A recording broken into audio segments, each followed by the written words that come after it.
Cara comunidade, nós estamos nesta segunda-feira muito especial, dia de Dom Bosco, no último dia desse mês de janeiro de 2022.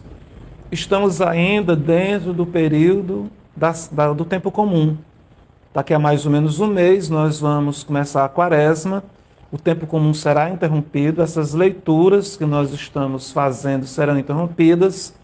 Nós escutaremos os textos da quaresma em preparação para a Páscoa, escutaremos os textos de São João, do tempo de Páscoa. Quando terminar a Páscoa, nós voltaremos então para o tempo comum e nós vamos novamente nos encontrar com os profetas. Na verdade, nós já iniciamos os profetas, porque Samuel é um dos primeiros profetas também. É um livro que é ligado a esse ministério de Samuel, apesar de falar mais de Davi e de Salomão, apresenta também o ministério profético de Samuel. E nós vamos novamente nos deparar com os textos sagrados dos profetas. Se nós olharmos bem, podemos fazer aquela memória. Estamos no ano par. No ano par, o tempo comum olha para os profetas. Vamos novamente ver Elias e os discípulos de Elias.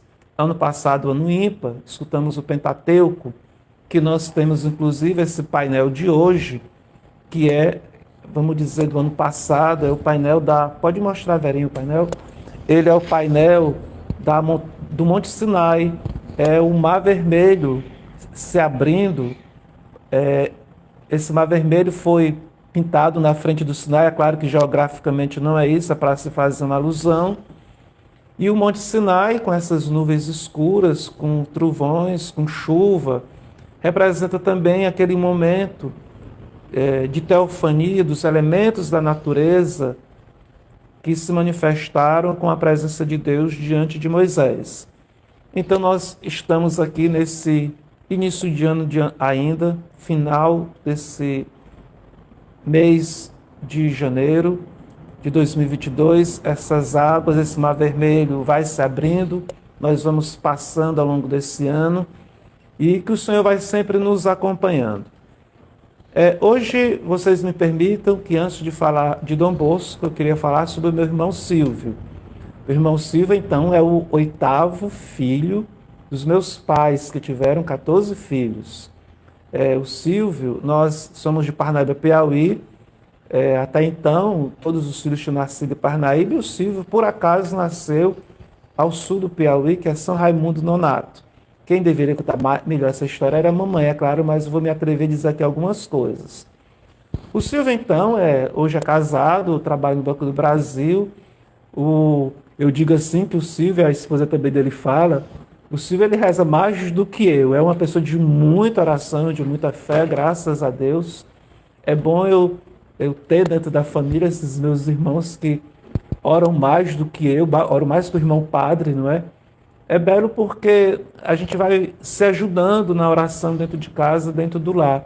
Tem uma família muito bela que mora lá em Cachoeira Paulista.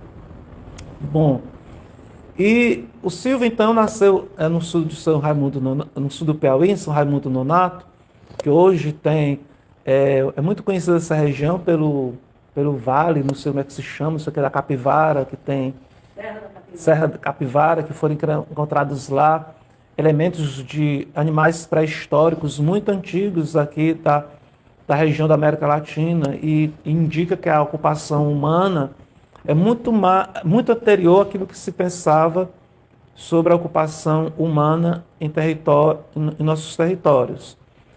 Hoje, é claro, deve estar uma situação um pouco diferente, mas há 58 anos atrás a coisa era bem diferente.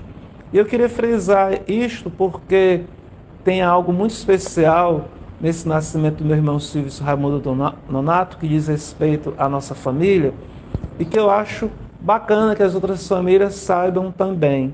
Então, quando papai foi indicado para trabalhar no banco em São Raimundo Nonato, já tinha 7 filhos, ia passar um bom tempo lá, ia passar 3 meses lá no sul do estado, sem a família. E mamãe dizia que toda vez de noite, papai, quando ia dormir, ficava suspirando.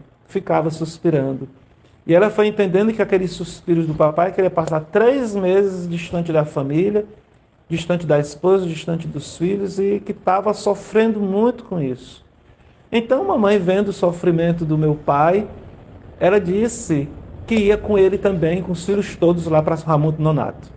Aí o papai ficou numa felicidade, numa alegria, e se mandaram todo mundo lá para São Raimundo Nonato, esses 7 filhos, com a minha mãe grávida do 8º, e com a minha bisavó, que também foram também as meninas que trabalhavam. Uma foi uma secretária da mamãe e um nosso parente, o tio Gerardo, que foi dirigindo o Jeep. Dentro desse Jeep tinha mamãe, tinha papai, tinha a minha bisavó estava a secretária e tinha os 7 filhos.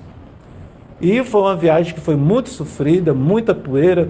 Diz que quando chegamos lá para a banda de Teresina, o pessoal pensava que era um circo que tinha chegado do ambiente que era aquele carro naquela situação. Então, foi um tempo de muita provação para a família, particularmente para a mamãe. Mamãe teve o Silvio lá nesse local, um ambiente muito precário. E para mim, esse nascimento do meu irmão, Silvio, lá em São Raimundo Nonato, registra o grande amor que mamãe tinha por papai. E também o amor do papai por mamãe, a tal ponto que mamãe ela teve a capacidade assim de deixar tudo também para poder ficar ao lado do seu esposo num momento tão difícil. Então nós, assim, filhos, fomos crescendo nesse amor muito belo entre meu pai e minha mãe e meu pai. E a tal ponto que é belo que a mamãe disse que a Alba, a minha irmã, a terceira filha, a terceira filha dos meus pais, ela dizia assim, quando ela era criança: ai, como é lindo o amor de vocês. Como é belo, assim, os filhos perceberem que os pais se amam, que os pais se querem bem. E como é maravilhoso as crianças vendo esse amor, também, quando crescerem, poder transmitir amor para os outros. Ela disse: eu amo o amor de vocês. A mamãe está dizendo que a Alba disse: eu amo o amor de vocês. Então, queria compartilhar com vocês esse primeiro momento sobre o aniversário do meu irmão Silvio, que nasceu lá perto da Serra da Capivara, lá em São Raimundo Nonato.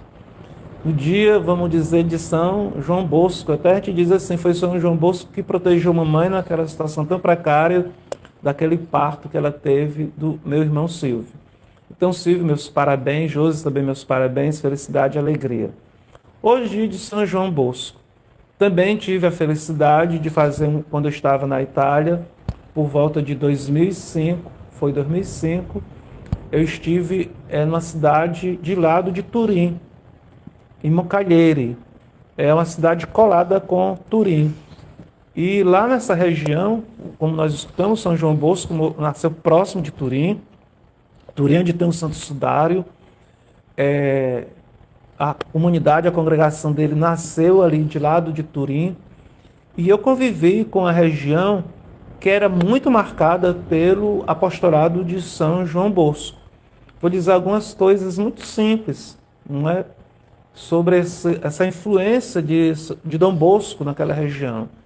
As igrejas, normalmente todas as igrejas da cidade de Moncalieri, onde eu estava, elas tinham seus oratórios.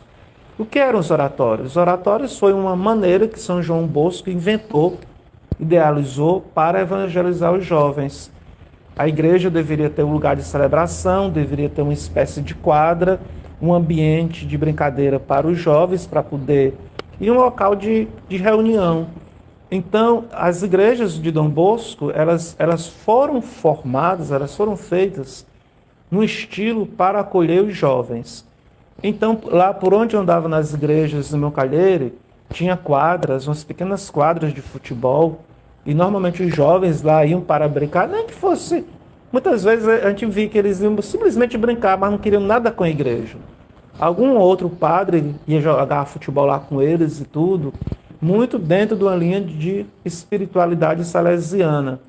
Então, quero dizer que eu tive a felicidade de ir lá na cidade de onde começou a comunidade dele, a congregação dele, de viver num ambiente assim, muito marcado pela espiritualidade salesiana.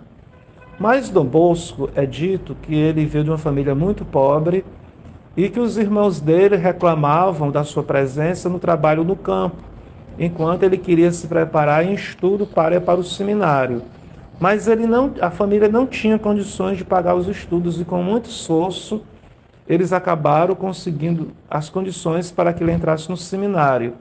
Muito novo, ele teve, Dom Bosco é uma pessoa que tem muitos sonhos, teve muitos sonhos proféticos. Inclusive, esses sonhos dele têm livros sobre os sonhos proféticos de Dom Bosco. De repente, você que está interessado aí, que está escutando, pode acessar na internet um livro, Sonhos Proféticos de Dom Bosco. Dentre tantos sonhos, eu queria registrar uns. Por exemplo, um primeiro, quando ele era muito novo, ele se viu arrodeado de crianças e de jovens mal educadas e que estavam querendo fazer alguma coisa contra ele. E Dom Bosco quis reagir de uma forma violenta. Apareceu dentro dessas crianças, uma criança que dizia que não era com a violência que ele iria cativar aquelas crianças, mas com amor, com carinho. E ele acorda. Então ele tem essa percepção, essa sensibilidade dada por ele de uma forma sobrenatural, que ele iria cuidar de jovens rebeldes com carinho, com amor. E de fato, quantas e quantas coisas Dom Bosco conseguiu no seu trabalho de evangelização com os mais pobres. É muito famosa a situação que ele tinha um anjo da guarda dele que se manifestava em forma de um cachorro negro e que ele chamava de Grídio. Esse cachorro é muito especial porque é dito que ele, quando apareceu a primeira vez, esse cachorro, ele se assustou, mas o cachorro ficava brincando com ele como se ele fosse o dono do cachorro. Então, de vez em quando, esse cachorro aparecia e é relatado uma situação muito específica que dois assaltantes, dois criminosos foram querer fazer mal a Dom Bosco e o encurralaram numa rua, o encapuzaram, quando de repente esse cachorro aparece, morde, bate nesses ladrões, eles fogem. E é dito que esse cachorro sempre aparecia, indicando Dom Bosco para onde é que ele ia, para onde é que ele não deveria ir.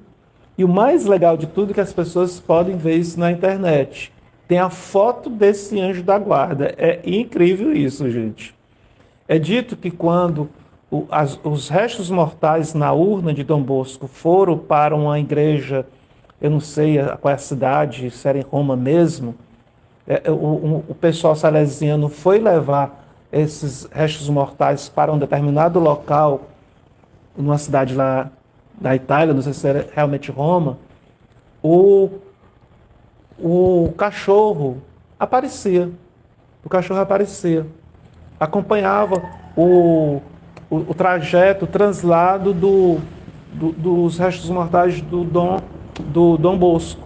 Quando os restos mortais voltou para a igreja de onde estava, disse que o cachorro também apareceu e ficou lá no presbitério, de lado da urna do Dom Bosco. E ninguém mexia nesse cachorro. E quando ia mexer com o cachorro se irritava e não sei o quê. Então, diz que numa missa lá, o bispo ia celebrar a missa, mandou chamar a polícia para poder tirar esse cachorro. Mas diz que ninguém chegava e encostava nesse cachorro. A tal ponto que o homem que viveu essa situação toda, transladando esses restos mortais, essa urna de Dom Bosco, tirou a foto do cachorro. Tem a foto desse cachorro de lado dos restos mortais do Dom Bosco, do Grídio. Depois esses restos mortais vão para um lado, vão para o outro, ele acompanhava e depois ele desapareceu.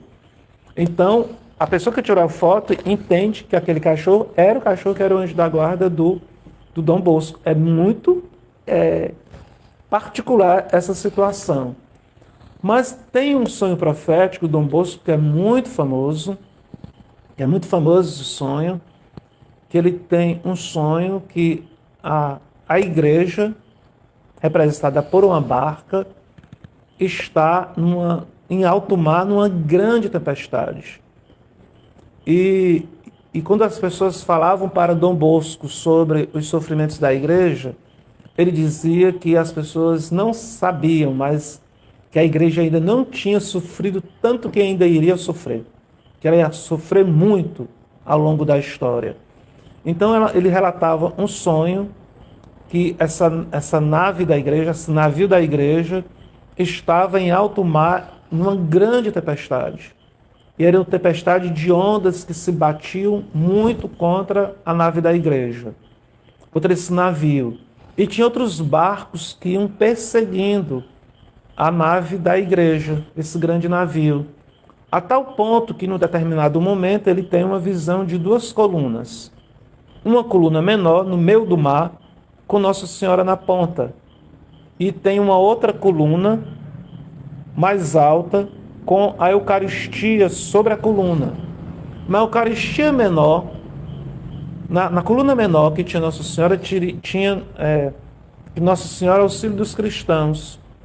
E do outro lado da Eucaristia tinha o socorro dos cristãos. Então, essa nave, ela se estabelece entre essas duas colunas e se jogam correntes para essas duas colunas, que a nave se prende com correntes à coluna da Eucaristia e à coluna de Nossa Senhora. E quando essa nave se prende com correntes a essas duas colunas, as navios que estavam perseguindo o navio da igreja, fogem, se despedaçam, se jogam uns contra os outros, e os outros navios que estavam apoiando a igreja vão se aproximando e também vão se ligando a essas colunas, que é a coluna da Eucaristia de Nossa Senhora. Então esse sonho de São João Bosco é um sonho muito especial, é muito comentado, é muito falado. Acredito que tenham vocês que já tenham escutado falar desse sonho de Dom Bosco, para falar da importância da Eucaristia, que nos deve auxiliar nas tempestades da vida, e a nossa devoção à Nossa Senhora. São as duas grandes colunas que nós devemos nos ligar na nossa vida de fé para atravessar as tempestades da vida e que a igreja possa assim também seguir em frente. Sobre os textos que nós escutamos da liturgia, tem essa história do Semei que fica amaldiçoando Davi. E Davi diz para os seus soldados: pode deixar, porque quem sabe, eu passando essa humilhação, Deus tem misericórdia de mim e possa me restituir uma vida em paz. Que ele estava sofrendo muito com a perseguição do seu filho Absalão. É belo essa maneira que Davi nos ensina de ver uma situação de maldição. Porque a situação de maldição é muito pesada mesmo. A pessoa nos desejar um mal, amaldiçoar, desejar mesmo pior para a gente. E Davi dizer, não é que, não, deixa, não é? Deixa, porque se Deus está permitindo, quem sabe com essa humilhação, Deus tem misericórdia da minha alma e me restitua a minha vida. Então, assim, diante de certas situações difíceis, de pessoas que falam mal da gente, que até mesmo nos amaldiçoam, a gente não deve pirar, não. A gente não deve ficar totalmente desorientado, não. Entregar essa situação também. Nosso Senhor diz: abençoai os que vos amaldiçoam. A gente deve abençoar, não deve amaldiçoar quem nos amaldiçoa, mas também não deve achar que uma maldição assim vai acabar com a nossa vida. Nós podemos até oferecer esse sofrimento como purificação da nossa caminhada de fé. Diz lá também, eu estava lendo São Gregório Magno, tem uma situação muito parecida com Davi, com São Gregório Magno. São Gregório Magno passou uma perseguição muito grande de um imperador chamado Maurício. E ele escreveu para esse imperador que o perseguia. Ele dizia: o senhor me persegue, é porque eu sirvo muito mal ao meu Senhor. E porque eu sirvo muito mal, eu padeço essas coisas para que eu possa aprender a servir melhor ao Senhor. Mas quem conhece a vida de São Gregório Magno sabe que ele era um santo muito especial. Isso que ele falou foi exatamente porque ele era santo. Ele falou de uma posição de humildade diante de uma perseguição, como Davi também aqui, diante de uma situação de maldição. Davi vive aquilo ali numa situação de humildade. A humildade, ela é uma grande força que Deus nos dá diante das tentações. Inclusive, Dom Bosco teve um outro sonho. Esse sonho de Dom Bosco é muito pesado. Ele se vê no inferno, não é? Ele se vê no inferno. E ele vê os diabos, os demônios, num conselho, debatendo como destruir a... Estavam debatendo como fazer para destruir a congregação de Dom Bosco. Porque a congregação de Dom Bosco estava tirando muitos jovens do mal, do inferno, e levando para o reino dos céus. Então eles estavam tendo muito prejuízo. Então eles fizeram um grande conselho para saber como destruir a congregação de Dom Bosco. Eu não vou relatar a história toda aqui, porque a coisa é bem extensa, mas diz que eles diziam, vamos trabalhar fazendo que os padres dele pequem na carne, mas não é possível, porque ele ensinou muitos padres dele a viver uma vida realmente casta, pura. Aí tinham que sugerir, vamos sugerir que eles se acabem através da preguiça, mas não é possível, porque esse Dom Bosco ensinou para eles que eles não devem ser preguiçosos, devem ter coragem, acordar cedo e dormir tarde, e fazer tudo por causa do Evangelho. Tudo que eles sugeriam para destruir com a congregação, eles diziam mesmo que não ia funcionar, porque o Dom Bosco tinha preparado os seus filhos contra tal pecado. Até que um lá no final diz assim, vamos tentar os filhos de Dom Bosco pelo orgulho. E Dom Bosco acorda. E ele fica muito provocado com aquilo ali, e ele manda, então, recomendações para todos os seus filhos para terem cuidado com o pecado do orgulho, da vaidade. Porque eles seriam tentados naquela... Então ele faz uma preparação para os seus filhos para não caírem no pecado do orgulho. Pois bem, a humildade, não é? Ela é uma virtude que nos faz vencer as tentações e grandes tentações. Assim como Davi conseguiu superar aquele momento difícil de estar sendo amaldiçoado por humildade. Ele era o rei, ele tinha soldados ao lado dele, ele podia simplesmente manda matar. Não, ele se deixa. Quem sabe o Senhor, vendo esse meu sofrimento, ele mude a minha situação da minha vida. E que o Senhor tenha, então, que se compadeça dos nossos sofrimentos e das nossas dificuldades. E nós oferecemos ao Senhor as nossas situações de humilhação, para que Ele tenha misericórdia das nossas almas e possa mudar a nossa vida para uma situação de paz.